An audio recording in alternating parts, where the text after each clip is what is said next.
আমাদের রাজ্যের স্কুলগুলির যাবতীয় কাজ এতদিন বাংলা শিক্ষা পোর্টালে হতো, কিন্তু বর্তমানে সেই সমস্ত কাজ বাংলা শিক্ষা পোর্টালের পরিবর্তে ইউডাইস প্লাস এই যে পোর্টালটি রয়েছে সেই পোর্টালে কিন্তু হবে। আমরা আজকে এই ভিডিওর মধ্যে দিয়ে বিস্তারিত জেনে নেব যে আমাদের বর্তমানে কোন কোন কাজগুলি করতে হবে। তার জন্য শুরুতেই আমরা গুগলে চলে এসেছি, গুগলের একটি পেজ খুলে নিয়েছি এবং সেখানে গিয়ে আমরা লিখব ইউডাইস প্লাস, UDISEPLUS।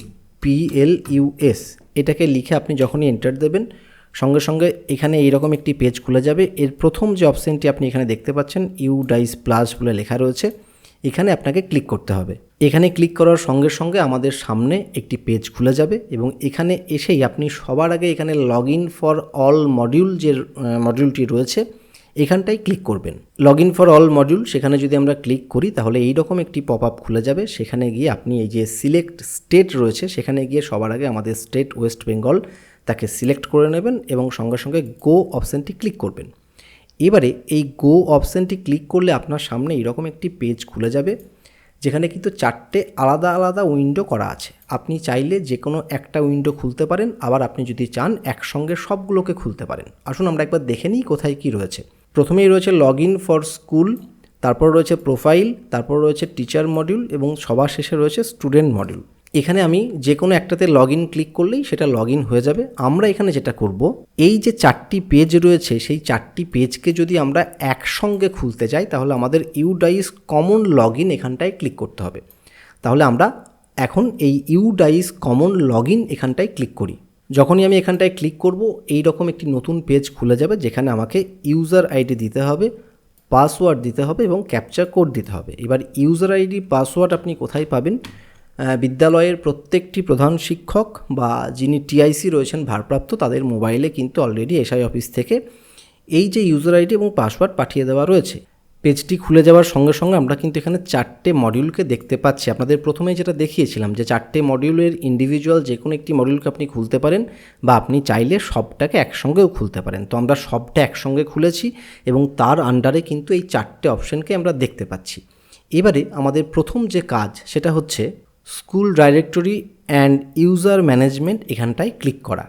ব্যাস এখানে ক্লিক করে দিলাম। এখানে ক্লিক করে দিলেই আমাদের এই পেজটা ওপেন হয়ে গেল। এই পেজটা খুলে গেলেই আমাদের সবার প্রথমে যে কাজ সেই কাজ হচ্ছে চেঞ্জ পাসওয়ার্ড। কেন চেঞ্জ পাসওয়ার্ড করব না, অলরেডি আপনার ফোনে একটা ইউজার আইডি পাসওয়ার্ড দেওয়া রয়েছে, সেই পাসওয়ার্ডটাকে চেঞ্জ করে আপনি আপনার মতো করে নিন যাতে সেটা খুব সহজে মনে থাকে। তার জন্য প্রথমেই আমরা যেটা করব, ওল্ড পাসওয়ার্ড যেটা মোবাইলে আমাদের এসআই অফিস থেকে পাঠানো হয়েছে সেই পাসওয়ার্ড দিয়ে দিলাম এবং তারপরে আমরা আমাদের মনে রাখতে সুবিধা হবে এরকম নিউ পাসওয়ার্ড দুবার দিয়ে দিলাম। দুবার দিয়ে যখনই আমরা সাবমিট করব এই সাবমিট বাটনে ক্লিক করলে কিন্তু আমাদের নিজের ইচ্ছে মতো পাসওয়ার্ড কিন্তু এখানে সেট হয়ে গেল।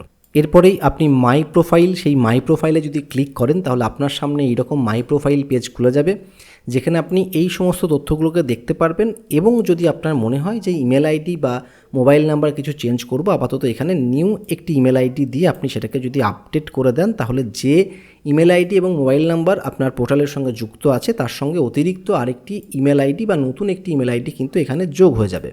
তাহলে আমরা শুরুতেই চেঞ্জ পাসওয়ার্ডের কাজ করলাম, মাই প্রোফাইলটিকে দেখে নিলাম এবং পরবর্তী যে কাজগুলো সেগুলো করার জন্য আমরা এই যে হোম পেজ রয়েছে এই হোম পেজে চলে যাব। এবারে আমরা যেই হোম পেজে ক্লিক করলাম দেখুন আমাদের সামনে বেশ কিছু অপশান চলে এলো। তো আমি সবগুলোকে নিয়ে আলোচনা করব না কারণ ভিডিওটি তাহলে অনেক বড় হয়ে যাবে। এখানে আমাদের যে সমস্ত অপশানগুলি আপাতত কাজে লাগবে আমরা সেইগুলিতে ক্লিক করব। তাহলে প্রথমেই রয়েছে দেখুন কন্ট্যাক্ট ডিটেল। এই কন্ট্যাক্ট ডিটেলে আপনি অবশ্যই ক্লিক করে একবার দেখে নেবেন যে এর মধ্যেকার জিনিসপত্রগুলো যা কিছু আছে সেগুলো ঠিকঠাক আছে কিনা। তো চলুন আমরা কন্ট্যাক্ট ডিটেলে ক্লিক করি। আমরা যদি ভিউ অপশানে যাই তাহলে আমাদের কাছে এই সমস্ত ডিটেলগুলো কিন্তু চলে আসবে। সেই ডিটেলগুলো আমরা জাস্ট একবার মিলিয়ে দেখে নেব যে সব ঠিক আছে কিনা।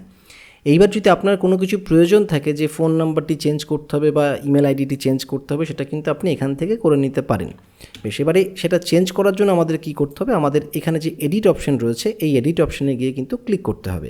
এডিট অপশানে যখন আমরা ক্লিক করব সঙ্গে সঙ্গে দেখুন আমাদের এখানে কিছু লেখার জায়গা দেবে। এবার যে জায়গাগুলোতে আমরা কোনো কিছু টাইপ করতে পারছি সেগুলো চেঞ্জ করতে পারবো। যেমন এখানে head teacher, head of the school name change করা যাচ্ছে, যেমন হেড টিচারের ইমেল আইডি চেঞ্জ করা যাচ্ছে, যেমন হেড টিচারের মোবাইল নাম্বার চেঞ্জ করা যাচ্ছে, যেমন এখানে রেসপন্ডেন্ট ইমেল আইডি চেঞ্জ করা যাচ্ছে। এইগুলোকে যাবতীয় যেগুলো চেঞ্জ করার প্রয়োজন আছে সেগুলো চেঞ্জ করে নিয়ে আপনি যখনই এই আপডেট অপশানে ক্লিক করে দেবেন, তখন এখানে যা কিছু আছে সেগুলো পরিবর্তন হয়ে আপ টু ডেট হয়ে যাবে। এটাই ছিল প্রথম পেজের কাজ। আমরা এবার পরবর্তী পেজে চলে যাই। তাহলে এতক্ষণ আমরা কন্ট্যাক্ট ডিটেল এটাকে নিয়ে আলোচনা করলাম। এরপরেই অ্যাডিশনাল ডিটেল রয়েছে, যেখানে আপাতত এখন এখানে কিছু করার নাই। ল্যাঙ্গুয়েজ রয়েছে, যেটা অলরেডি বাংলা সিলেক্ট করাই আছে। এরপর রয়েছে লোকেশন ডিটেল, যেটা আপাতত কিছু করার নেই, এবং ট্র্যাক হিস্ট্রি রয়েছে, এখানেও আপাতত কিছু করার নাই। এবারে যদি আপনার মনে হয় যে এর মধ্যে কি আছে আপনি জাস্ট একবার ডাউনলোড করে দেখে নেবেন, তাহলে এইখানে ডাউনলোড স্কুল ডিটেল, এখানে আপনি যদি ডাউনলোড করেন তাহলে আপনার সামনে একটি ফাইল ডাউনলোড হয়ে যাবে, সেখানে আপনি সব কিছু দেখে নিতে পারবেন। তাহলে আমরা এতক্ষণ পর্যন্ত এই যে অপশানটি রয়েছে এই অপশানের কাজকর্ম দেখে নিলাম। এবার আমরা পরবর্তী 2 নম্বর অপশানে চলে যাব। পরবর্তী 2 নম্বর অপশানে আপাতত আমাদের কাজ করার মতো কিছু নাই।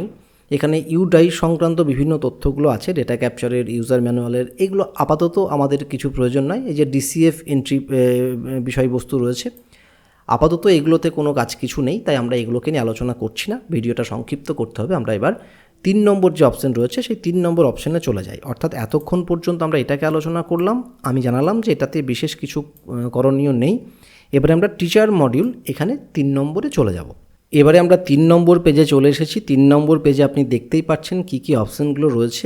আপাতত এগুলো নিয়ে কোনো কিছু করার নাই, যদিও গুরুত্বপূর্ণ বিষয়বস্তু এখানে আছে, কিন্তু আপাতত এই 10-15 দিনের জন্য কোনো কিছু কাজ এখানে করতে যাবেন না। একটু বিষয়বস্তুগুলো নিয়ে আমরা সকলেই একটু সড়গড় হয়ে যাই, তারপর আমরা এগুলোকে নিয়ে কাজ করব। তো এখানে সবথেকে গুরুত্বপূর্ণ বিষয় যেটা আছে, কন্ট্যাক্ট সাপোর্ট আছে, যেখানে আপনি ব্লক এমআইএসের নাম পেয়ে যাবেন, তার ফোন নাম্বার পেয়ে যাবেন। এখানে ডিস্ট্রিক্ট এমআইএসের নাম পেয়ে যাবেন, ফোন নাম্বার পেয়ে যাবেন। যদি কিছু প্রয়োজন থাকে তাহলে আপনি তাদেরকে ফোনে যোগাযোগ করে সাহায্য চাইতে পারেন, বা কিছু সমস্যা হলে সেটা জানাতে পারেন। বেশ, তাহলে 3 নম্বর পেজ হয়ে গেল। আমরা এবার চলে যাব 4 নম্বর পেজে।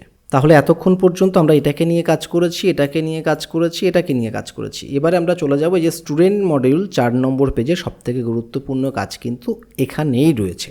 এবারে তাহলে আসুন আমরা গো অপশানে ক্লিক করে স্টুডেন্ট মডিউলে চলে যাই। এবারে আমরা চলে এসেছি স্টুডেন্ট মডিউলস অপশানে। এখানে আপনি বাংলা শিক্ষা পোর্টালে যা কিছু দেখতে পেতেন কম বেশি সেই অপশানগুলোই কিন্তু এখানে দেখতে পাচ্ছেন। এবারে একটা বিষয় আপনি মাথায় রাখবেন যে আমরা এখানে কাজ করার সময় ভেবে নেব যে এটা 2025 সাল, তা না হলে কিন্তু আমাদের এখানে কাজ করতে গিয়ে একটু সমস্যা হবে।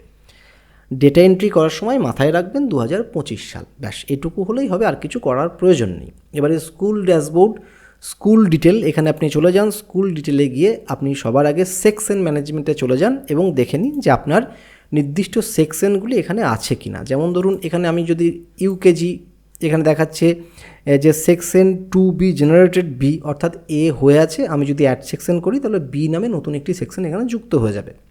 আমাদের যে স্টুডেন্ট একটা সেকশনেই হয়ে যায়, কাজে আমাদের আর এগুলোকে করার দরকার নেই। এই যে বি, হ্যাঁ অলরেডি তাহলে এ নামে একটি সেকশন আছে বলেই এইবার আমি অ্যাড সেকশন করলে বি সেকশনটা অ্যাড হয়ে যাবে। ব্যাস আপনারা দেখে নেবেন যে সেকশনগুলো এ আছে কি না, বা এ বি এত স্টুডেন্ট আছে যে এ এবং বি দুটো সেকশন করতে হবে, সেটা যদি থাকে তাহলে দুটো সেকশন করে নেবেন। বেশ, এখানে আর সেরকম বিশেষ কিছু নেই। এবারে আমরা চলে যাব সবথেকে গুরুত্বপূর্ণ অপশানে। এখানেই আমাদের যাবতীয় কাজ বর্তমানে করতে হবে, যেটা হচ্ছে স্টুডেন্ট মুভমেন্ট অ্যান্ড প্রোগ্রেশন। এটাকে আমরা যদি ক্লিক করি তাহলে নতুন একটি পেজ আমরা এখানে দেখতে পাবো। এই যে ক্লিক করে দিলাম, বেশ এখানে এসে এবার প্রোগ্রেশন অ্যাক্টিভিটি এখানে ক্লিক করব। এখানে অ্যাক্টিভিটিতে ক্লিক করলে দেখুন এখানে একটা পেজ খুলে গেল, সেখানে টাচ করব। এইবার এখানেই কিন্তু আমাদের মূল যে কাজ সেই কাজটা শুরু হচ্ছে। প্রথমেই আমরা এখানে সিলেক্ট ক্লাস করে নিলাম, ইউকেজি সিলেক্ট করলাম। সেকশন আগেই বলেছি এ বি সেকশন হতে পারে, তো একটাই সেকশন এ ক্লিক করে গো করলাম। এবারে যেই ক্লিক করলাম দেখুন এই পেজটি খুলে গেল। আমি আপনাদেরকে আগেই জানিয়েছি যে আপনি ধরে নেবেন আপনি 2025 সালে দাঁড়িয়ে কাজ করছেন, তাহলে সুবিধা হবে। কারণ একটাই, এখানে যে স্টুডেন্ট বেসিক ডিটেল খুলেছে সেটা কিন্তু 2025 সালের ডেটা অনুযায়ী খুলেছে। অর্থাৎ এই বাচ্চাটি বর্তমানে কিন্তু ক্লাস 1-এ পড়ছে, কিন্তু এখানে দেখাচ্ছে পিপিতে পড়ছে। স্বাভাবিক ব্যাপার, 2026 সালে সে যদি 1-এ পড়ে 2025 সালে সে পিপিতে পড়তো। আপনাকে শুরুতেই বলেছি যে মাথায় রাখবেন যে 2025 সাল এটা, তাহলে কাজ করতে সুবিধা হবে। এইবার এখানে কি কি আছে আসুন আমরা একটু দেখে নিই। প্রথমে এখানে সিলেক্ট বলছে যে সে কি পাস করেছে, সে কি ফেল করেছে, হ্যাঁ তাকে প্রমোট করা হলো কিন্তু সে পাস করেনি। এই 3টে অপশান আছে, সবার ক্ষেত্রে বেশিরভাগ ক্ষেত্রে পাস্ট অপশানটা হবে। এইবার এখানে বলা হচ্ছে যে মার্কস ইন পার্সেন্টেজ, সে কত পার্সেন্ট পেয়েছে। আমি ধরে নিলাম সে 80% পেয়েছে, লিখে দিলাম 80%। এইবারে সে মোট কতদিন স্কুল করেছে। আপনারা দেখে নেবেন যে একটা একাডেমিক ক্যালেন্ডারে একটা শিক্ষাবর্ষে কতদিন স্কুল হয়েছে। হয়তো 220 দিন স্কুল হলো, তার মধ্যে 220 দিনই তো বাচ্চাটি আসেনি, সে হয়তো 180 দিন এসেছে, ধরে নিলাম 180। এবারে দেখুন, আমরা যদি studying in same school select করি, সেক্ষেত্রে এখানে দেখুন সিলেক্ট এ করে দিলাম ক্লাস 1, অর্থাৎ এই বাচ্চাটি পিপিতে পড়ছিল, সে কিন্তু ক্লাস 1-এ চলে এলো।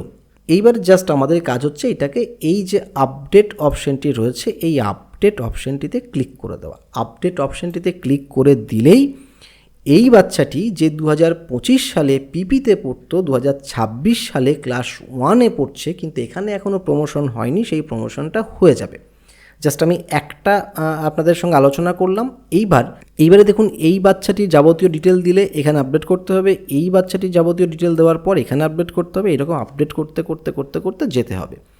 এবার আপনি যখন করতে করতে করতে করতে যাবেন, তখন সবার শেষে ফাইনালাইজ বলে একটি অপশান দেবে, সেই ফাইনালাইজ অপশানটি ক্লিক করলে এই স্টুডেন্টগুলো বাংলা শিক্ষা পোর্টালে যেমন একটা ক্লিকেই একটা বাচ্চা পিপি থেকে 1-এ, 1 থেকে 2, 2 থেকে 3, 3 থেকে 4-এ উঠে যেত, ঠিক এখানেও একই রকম করে উঠে যাবে, কিন্তু ইন্ডিভিজুয়াল প্রত্যেকটি স্টুডেন্টের ক্ষেত্রে আলাদা আলাদা করে করতে হবে। এইবার ধরুন কোনো একটি শিশু সে টিসি নিচ্ছে, যেমন আমাদের ক্লাস 4 থেকে 5-এ যাওয়ার সময় তাদেরকে টিসি দিতে হয়, এখানেও কিন্তু অন্য কোথাও যেতে হবে না, এখান থেকেই হয়ে যাবে। যেমন স্টাডিং ইন সেম স্কুল ছিল, সেখানটা আমরা করলাম যে left school with TC, without TC. যখন এটাকে সিলেক্ট করে দিলাম, তখন দেখুন এখানে কিন্তু আবার বেশ কিছু অপশান চলে এলো। ঠিক আছে, যে কোন কারণে সেই শিশুটি আপনার স্কুল থেকে টিসি নিচ্ছে, সেটাকে আপনি যখন সিলেক্ট করে আপ টু ডেট করবেন, ফাইনালাইজ করবেন, তখন সে অটোমেটিক কিন্তু তার টিসি জেনারেট হয়ে যাবে। এই পোর্টালে প্রচুর কাজ আছে, অনেক অনেক অনেক কাজ আছে, কিন্তু একটা ভিডিওর মধ্যে কভার করা সম্ভব নয়। আপনাকে এসআই অফিস থেকে বর্তমানে এই 15-20 দিনের জন্য যে টার্গেটটা দেবে, সেটা হচ্ছে আজকের এই ভিডিওতে যেটুকু আলোচনা করলাম সেইটুকু অংশ আপাতত করে দিন। এবারে দেখুন, সবথেকে বড় টুইস্ট কিন্তু এখানেই আছে। আপনার স্কুলে যে শিশুটি বর্তমানে 2026-এ পিপিতে পড়ছে, আপনাকে তো আগেই বলেছি যে এটা 2025-এর হিসেব অনুযায়ী হবে, তাহলে 2026-এ যে শিশু পিপিতে পড়ছে তার হিসেব কিন্তু এখানে নেই, তাহলে তাকে নতুন ছাত্র হিসেবে এখানে ভর্তি করতে হবে। এবারে দেখুন, আপনার স্কুলে যে শিশুটি ক্লাস 4 থেকে 5-এ উঠে টিসি নিয়ে অন্য স্কুলে চলে গেল 2026 সালে, এখানে যেহেতু 2025 সালের ডেটা আছে, তাই আপনার স্কুল থেকে টিসি নিয়ে অন্য স্কুলে চলে গেলেও কিন্তু এখনও ক্লাস 4-এর বা 5-এর ছেলে যেগুলো টিসি নিয়ে অন্য স্কুলে ভর্তি হয়ে গেছে, তাদেরকে কিন্তু আপনার এখানেই দেখাবে, কাজেই তাদেরকে টিসি দিতে হবে। এই হচ্ছে ব্যাপার। এই জন্যই কিন্তু প্রথমে বলেছিলাম যে এটাকে 2025 সাল ধরে আমরা কাজ করলে আমাদের সুবিধে হবে। এবং 2025 সালে যে 1-এ পড়তো তাকে এখন 2-এ তুলতে হবে, যে 2-এ পড়তো তাকে এখন 3-তে তুলতে হবে, যে 3-তে পড়ছে তাকে এখন 4-এ তুলতে হবে। এই হচ্ছে বর্তমানে আপাতত এই দিন 10, 15, 20-র মধ্যেকার আমাদের কাজ।